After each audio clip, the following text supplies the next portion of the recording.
सावरकर नहीं है, मेरा नाम गांधी है। गांधी किसी से माफी नहीं मांगता।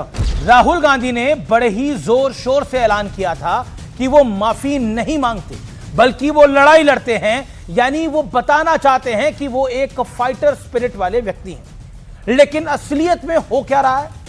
हो ये रहा है कि राहुल गांधी ने एक बार फिर आई एम सॉरी कहा है। किसे? पूरी कहानी सुनिए। साल 2018 की बात है। राहुल गांधी ने मध्य प्रदेश के झाबुआ में एक रैली के दौरान दावा किया था कि पनामा पेपर्स में शिवराज सिंह चौहान के बेटे कार्तिकेय सिंह चौहान का नाम है। जब विरोध हुआ तो उन्होंने अपनी बात को कंफ्यूजन का नतीजा बताकर उससे पल्ला झाड़ लिया। कोशिश की, लेकिन मामला कोर्ट तक पहुंच गया। कार्तिकेय सिंह ने राहुल गांधी के खिलाफ मानहानि का केस दायर किया, शिवराज सिंह के बेटे।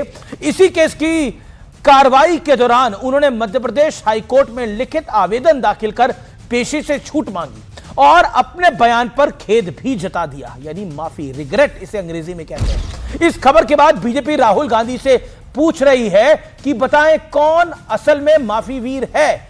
दावा तो यह भी किया जा रहा है कि राहुल गांधी अब तक कई अलग अलग मामलों में 7 बार माफी यानी सॉरी बोल चुके हैं। याद कीजिए 2019 का वो साल जब राहुल गांधी ने राफेल मामले में सुप्रीम कोर्ट को, ऑनरेबल सुप्रीम कोर्ट को मिसकोट किया था। तब उन्होंने सुप्रीम कोर्ट से बिना शर्त सॉरी माफी मांगनी पड़ी थी। 2014 में आरएसएस पर महात्मा गांधी की हत्या का झूठा अनर्गल आरोप लगाया। 2016 में कोर्ट में लिखित तौर पर कहा कि आरएसएस को के संस्था के तौर पर दोषी नहीं ठहराया, बल्कि उनसे जुड़े लोगों की बात की थी। 29 सितंबर और 6 अक्टूबर 2016 प्रधानमंत्री मोदी पर जवानों के खून की दलाली का आरोप लगा दिया। फिर ट्वीट कर कहा कि वे आर्मी का समर्थन करते हैं, सिर्फ राजनीतिक प्रचार का विरोध कर रहे थे। यानी इस बयान पर भी डिफेंसिव हो गए। सियासत में जुबान का मोल सबसे ज्यादा होता है, नहीं तो जीवन में ही जुबान का मोल है। कहते हैं ना बड़े बुजुर्ग, तोल मोल के बोल, जुबान संभाल के। किस लिए कहते हैं? इसलिए कहते हैं कि कुछ गलत ना निकल जाए, अनर्गल ना निकल जाए। पब्लिक आप पर तभी भरोसा करेगी जब आप अपने शब्दों पर, अपनी वाणी पर, अपनी बातों पर खरा उतरेंगे। और अगर नहीं उतरेंगे तो नहीं करेगी। बार बार बैक ट्रैक कर लेना, खेद जताना, रिग्रेट जताना, अपनी बातों से पलट जाना पब्लिक में कैसा परसेप्शन बनाएगा, यह समझना और समझाना मुश्किल बिल्कुल नहीं है। सेंसेशन से सियासत नहीं होती। दिल्ली में एक पार्टी ऐसे ही दावों के दम पर सत्ता में आई और फिर क्या हाल हुआ, क्या हश हुआ, हमने देखा। अरविंद केजरीवाल इसी तरह की बातें करते थे। क्या हुआ आज?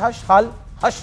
कहावत है कि दुर्घटना से देर भली। सही तथ्य पता चलने तक राहुल गांधी जैसे बड़े नेता को संवेदनशील मुद्दों पर खामोश रहना चाहिए, नहीं तो बाद में खेद जताने पर बड़ी किरकिरी होती है, बड़ी फजीयत होती है, जो आज हो रही है। अब बीजेपी उन्हें माफी वीर बता रही है।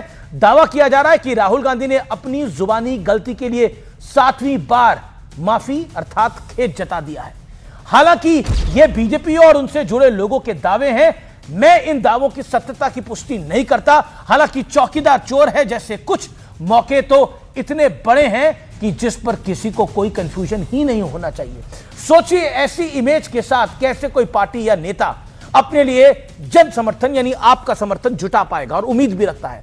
फिर बाद में वोट चोरी, ईवीएम दोषी, चुनाव आयोग खराब और ना जाने क्या क्या नैरेटिव गढ़ने की कोशिश होती है। हालांकि जनता सब समझती और जानती है, और इसीलिए मैं कहता हूं सत्य और तथ्य बहुत प्रामाणिक ढंग से बोले जाते हैं। नमस्कार, जय हिंद।